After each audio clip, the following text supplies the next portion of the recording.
Tonight on Tranquil Radio, my Chem guitarist throws some shade at the Jonas Brothers, if you can believe that. Blink-182, a little bit of news about their new album, and Soundgarden. If you are waiting for a new album, it's going to be a while, and it's not because of Chris Cornell. All this and more coming up on Tranquil Radio.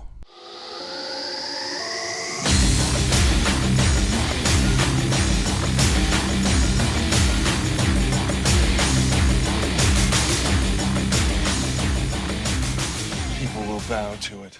What's going on, everybody? This is Tranquil Radio, a rock show about all things rock, except for when it's not, brought to you by the Foundry Concert Club and Fantasy Entertainment Complex right here in Cleveland, Ohio. I am your host, Sean Ryan, and we have the leggy, vivacious KJ, Chris Jones from Impending Lies, filling in for Coley tonight because Coley's a boner. And let's just take this time out for you guys to subscribe. Just do it! We are up to 203 as of today, and thank you guys so much.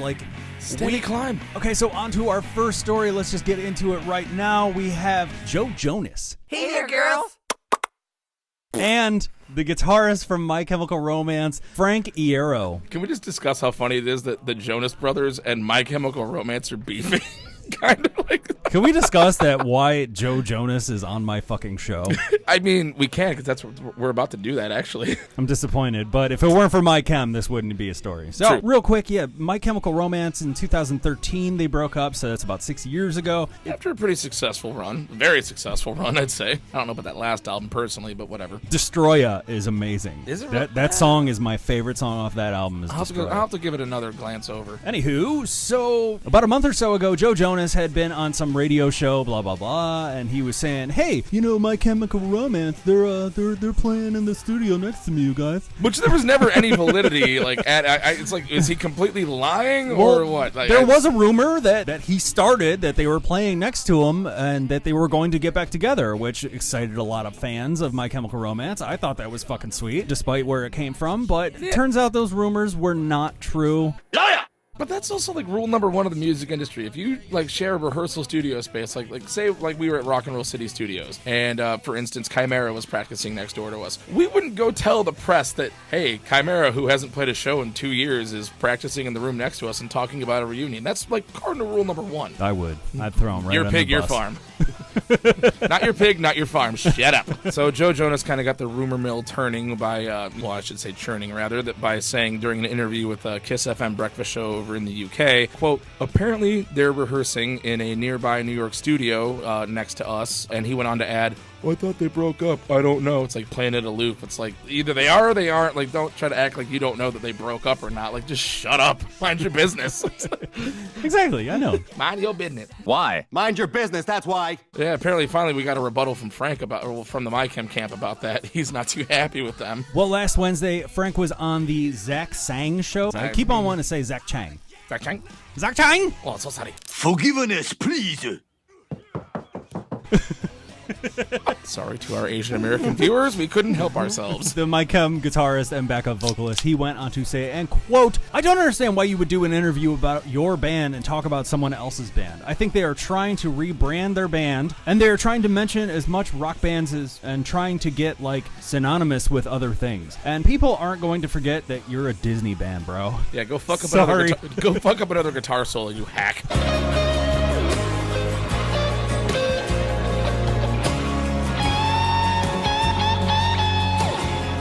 Sorry, it's not gonna happen.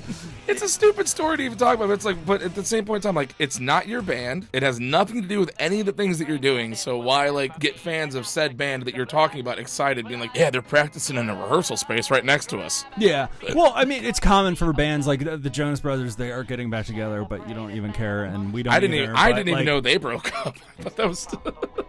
True story. So, like, they're just trying to get some press or whatever. They're just, like, feeding into... This is what everybody does, like, before you're about to come out with a book or a movie or a new album or something like that. A lot of people will just go out and do or say something really crazy to get on TMZ, to get the rumor mill churning. Yeah, and, that's just what's going to happen. But, I mean, now that they've gotten older, their fans have gotten older, and their fans have maybe listened to better music than themselves.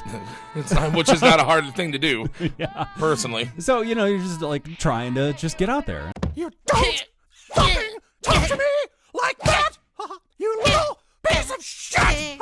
That's just what they do. Next!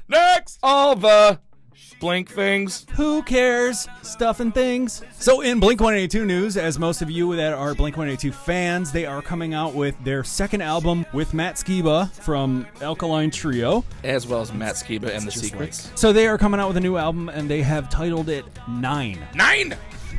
9! We're going to be doing one thing and one thing only. Killing Nazis. God damn it. All right, I'm sorry. I apologize. This being their 9th album. Ninth full-length album, I guess. I thought Dogs Eating Dogs was actually better than Neighborhoods. Oh, by a long shot, it was better than Neighborhoods. Neighborhoods flopped as far as I'm concerned. What the fuck was the head song on that, though? Up All Night? Yeah, Up All Night. Yeah. That was actually the only good song off that whole fucking album. It was like where Tom tried to get them to do more Angels and Airwaves type stuff on the Blink-182 record. You could just tell it was not meshing well. That album was dog shit for every Blink fan. So they are coming out with their 9th full-length studio album. And the artwork you can actually see right here, which is fucking tits. Mark and Travis, being the owners of Blink, decided they were just going to call it 9. 9! 9!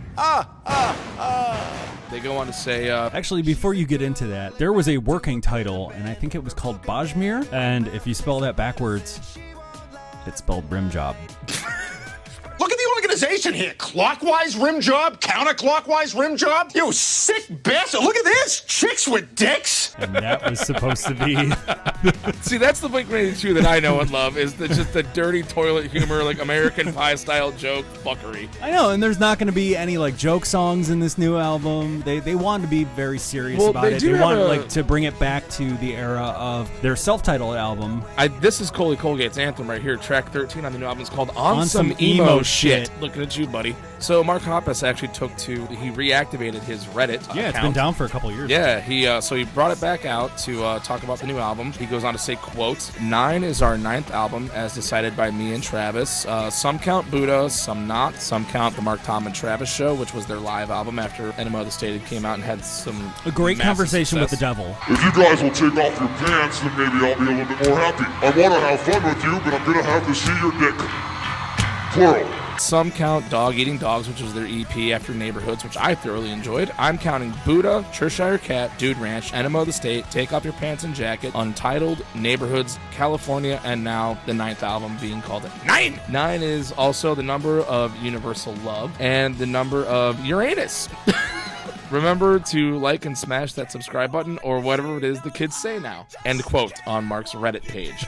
So 9 will be released on September 20th on Columbia Records, and it is available for pre-order now. I went to the show at Blossom with them and Lil Wayne. Yeah, you got a great story. It was really cool, for me personally, because I went to the Mark, Tom, and Travis show tour when I was in high school, and they did Enema of the State all the way through. With, I believe on that tour, it was Phoenix TX, Newfound Glory, and Alkaline Trio. Holy shit. Yeah, it was amazing. It was incredible. Wow. And even though it was with Skiba, he did not do a bad job on the songs for Enema of the State. But you gotta blow up Alien. Yeah, from Mark.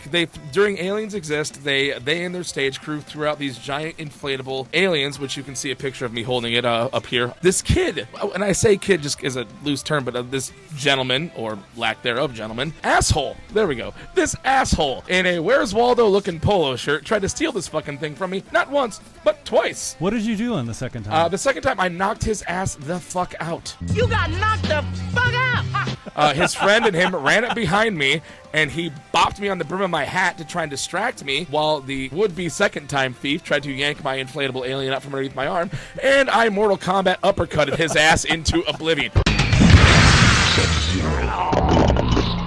Fatality. Don't try to steal my fucking shit. Don't you steal my alien! Literally, I grabbed it, and all I could... Wait. Is September 20th, is that going to be the Area 51 raid? Oh, God, how funny would that be? Oh. Wait, if Tom DeLonge was right. If I'm accurate, Blink-182's album comes out the day that the Area 51 raid is supposed to happen. Which I love. So, like, I mean, it's a raid. Let's plan it ahead and give them a time and day to know when we're coming. I know. That's going to fucking end well for you, jackasses. Well, you're really going to have to figure out what you want to do that day. Do you want to download the album and listen to that? What if you Blink-182? download it and do it while you're there? I know. Just play it in your Prius and raid Area 51. Your Prius is not going to make it to Area 51. You have to go off-road for that shit, my friend, and that's just going to make... Oh, I'm sorry, I couldn't make it any further. Thanks! Thanks! A lot of smug in the air. Next story. Next! There are no chicks with dicks, Johnny. Only guys with tits. And on to our third and final story. We have Soundgarden. I know that is a weird name to hear because of the passing of Chris Cornell back in like 2017. They were in the middle of actually working on a new album. There are definitely well-produced demos of Chris Cornell singing and playing guitar to finish up this album, but there has been a little snafu and a little snag in the road. And the guys from Soundgarden, they are trying to get this made, but it's going to be put on hold for a little while because, I mean, there's a lot of red tape going on. Yeah. They did the demos. Apparently, they're all home studio demos that Chris did at his home recording studio. You know, fine-tuned up very nicely. So they would probably be like almost damn near releasable sound quality. Pump up that bass. Pump up that bass. Pump it up. What happened?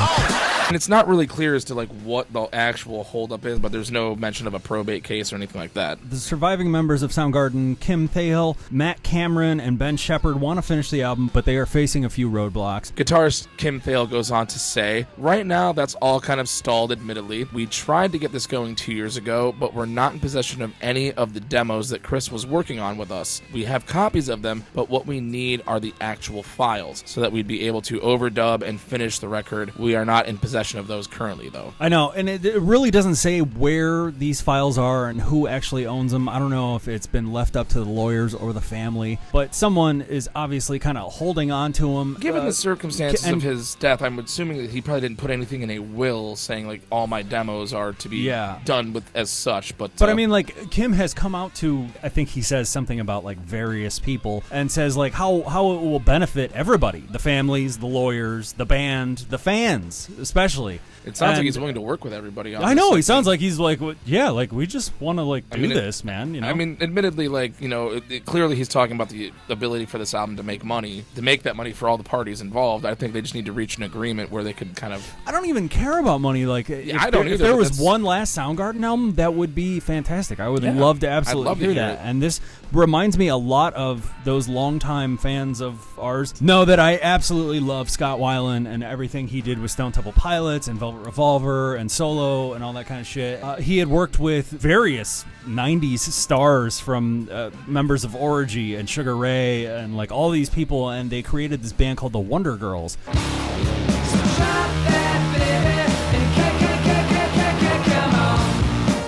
And like you'd have to actually go back to like one of our original episodes. I've never even heard of this. Wow. Yeah, but like it was an all-star cast. I mean, Queens of the Stone Age, they got this band together, and it was just like the first incarnation of a supergroup. The producer of this band, the Wonder Girls, was like, "Oh, dude, I would love to like finally finish it," but Mary Weiland holds on to all of his shit because I think Scott was the original. Like I think he owned everything, and she just won't release it. And he's asked him nicely, "We can sell this, and like it'll benefit you and your kids and stuff," because like Scott Weiland left her with like nothing. So you get nothing.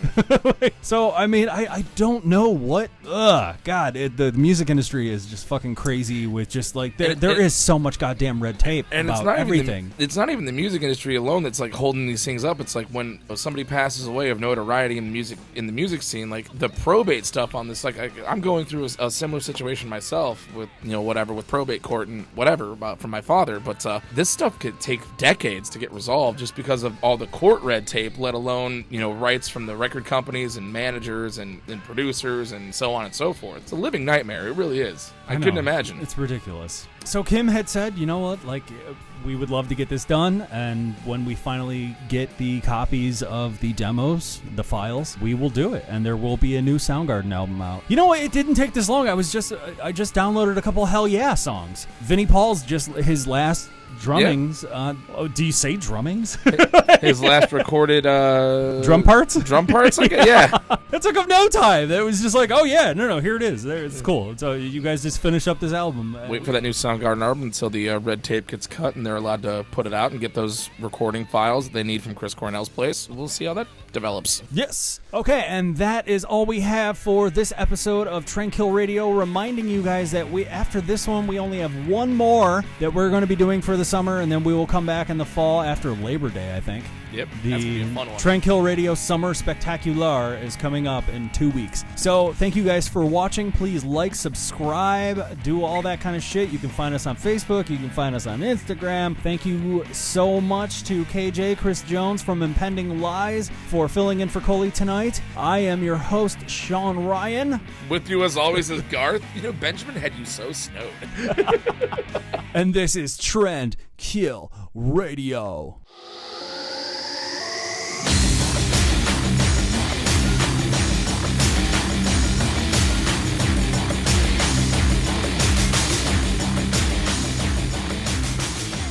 Bow to it. Just a little bit of Blink-182 news, and it's not like even like super fucking crazy, so we're just going to spend a very small amount of time on it. You know what? That actually took more time than I want to spend on the the fucking story itself. Me explaining it. Yeah. I have a tombstone that says like died gay and emo. Let's try that again. Go away alert. You're blocking my view.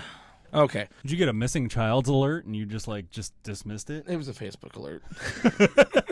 Listen, if it's an Amber Alert... I thought it was an Amber Alert. If you're going to do nothing about it? Listen. How dare you? Do you ever notice that Amber Alerts are always like old shitty cars? Like, if it's a newer car, probably safe. But if it's an old shitty car, yeah, don't get in it, kid. Just stay out. Or a van. Oh, yeah, no windows. You know who makes bad decisions? You! That's why you're in a van with a grown adult. You are stupid!